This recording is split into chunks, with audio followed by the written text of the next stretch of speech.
What's going on, good people? Armand Owens here once again with another episode of the Daily Unsung Leader. And today, going into leadership hack number 18, we're going to talk a little bit about personality behavioral assessments. Um, the one that I'm going to talk about today is called the DISC assessment, DISC assessment. First of all, lead off with why these assessments are important. Well, having a understanding of the behavioral tendencies, the personality tendencies of your people, having an understanding of that, will help you better communicate with your team in a way that speaks directly to them, right? So there's a lot that can be said, about personality assessments, about behavioral assessments, and how they're used. But just like any other tool, right? It's how the leader uses that tool which really matters, right? Because you can use it in a negative way and completely abuse the full intent of that tool. So I want to, at the outset of this message, just say, hey, there's good sides to this, there's bad sides to this, but it really boils down to you as the leader onto how you utilize, these tools in an effort to get the best out of your people, right? It's not, and I'm gonna talk about the good parts of, the DISC assessment, these personality assessments. I'm gonna talk about some of the bad things that I want you to keep an eye out for, that you don't abuse, that you don't get into these realms, so you turn that tool into a negative thing. So the main thing for the DISC profile, right, is to help you understand your personality, your most utilized, behavioral traits. What do you navigate to? What do you gravitate to most often in how you relate at work, how you relate, to your peers, and how you relate, to your boss and to your leaders, or as a leader, how you relate, to your people. What is the most predominant, personality trait that you utilize, in a day to day, setting. All right, so DISC is broken down into four. Obviously, DISC. See, D stands for dominance. That person places a lot of emphasis on accomplishing results. Get to the bottom line. There's a lot of confidence. There's straight no chaser. They see the big picture. They're extremely blunt. These are not the type of people that value sitting back, doing a lot of brainstorming, coming up with a lot of ideas, doing a lot of theoretical work. These are the people that, hey, there's a problem, let's go fix it now. More action, less talk. Those are your prominent, D's. The next one is your I's, and that stands for influence. All right, this person places a lot of emphasis on obviously influencing or persuading others. Being open, being collaborative. Really valuing relationships. Super optimistic person. They show a lot of enthusiasm. They love to, like I said, they love to collaborate. And they don't like being ignored, because for Oz, they've placed a lot of thought. They felt like they placed a lot of thought on the ideas and the things that they bring to the table. And when they are put off, they feel like they're not being valued, right? So the next level is S, right? These are your steady, it stands for steadiness, because these are your steady people, right? These people place significant emphasis on cooperation, on sincerity, on dependability. These are the people that are going to be there, when you need it. They are the ones that value very, very highly integrity, holding up to their word, being loyal. These people don't like being rushed, right? They are calm.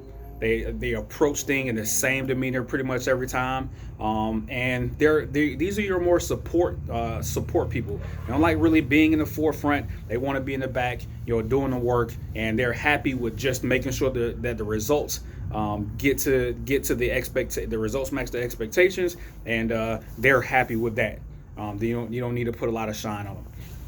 And then finally, C's, right? So those people are your conscientious people, right? They place a lot of emphasis on quality, accuracy, expertise, and being competent.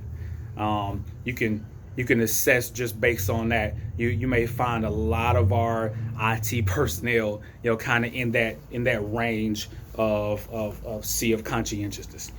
They love independence, right? So they don't need a team. They prefer to, what you got for me? Okay, I got it, right? They want to work on those things themselves. They value that. They can get the best out of themselves being alone. They have very objective reasoning. So, hey, what are the facts? What are the facts? We're not talking about theory. What are the facts that are at hand? Very binary, ones and zeros, black and white. And they want the details. They want the details. And one kind of negative for them, they really, really fear being wrong. And a lot of that really boils down to, the way they do their objective reasoning. It's not, there's not a lot of room for them to be wrong because they considered all the facts at hand in an effort to give you the product that you're looking for, right? So, those are the breakdown of those different categories, DISC, right? Well, the interaction between the different categories, right, is where things can get problematic, right? Because if you consider the D's who have a dominant personality, right, when they interact with the S's, those who are steady, right, those who are calm, they're going along. And you got your dominant personalities that are saying, hey, let's get this done now. Let's get this done now. Let's get this done now. Right? You may be, the leader that is a primary D, but then have a S for your LPO, and you're saying, let's get this done. And they're going their own pace. They're making things happen, but just not at the pace that you're looking for. So D's and S's, can really, butt heads. And also when you're talking about your I's versus your conscientious, you have your theoretical I's versus your concrete C's, right? And they really, butt heads as well, because you have somebody who's like, hey, well, what about if we did from your I, but then your C is saying, there's no evidence that supports that.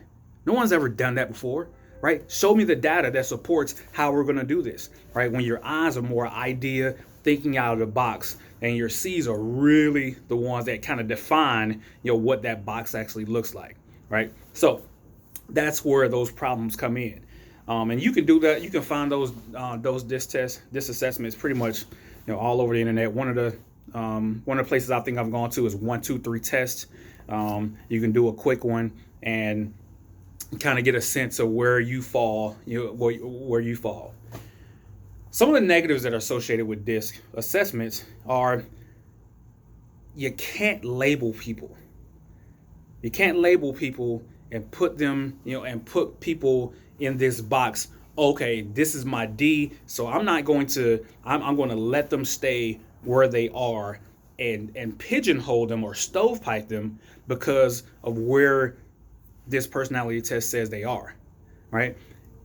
You still need to challenge them. You still need to make them available for every opportunity, and don't label, don't put them, in a box that limits their possibilities of growth just because this says they have a tendency, to be a specific personality trait. So you got to be careful, not to label your people.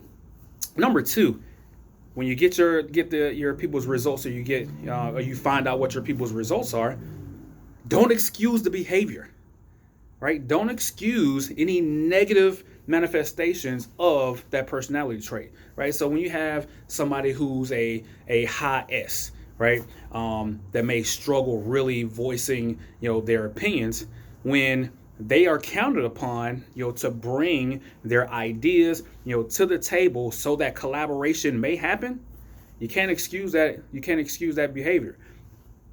Don't allow people to use what their prominent, predominant personality type or categorization, to limit who they are. Don't let that become an excuse for your people. Don't let a high, dominant person come in and just absolutely ransack, the entire meeting because they're the ones that want to make things happen right now. So be mindful of that, right? And like I said, don't excuse, that behavior.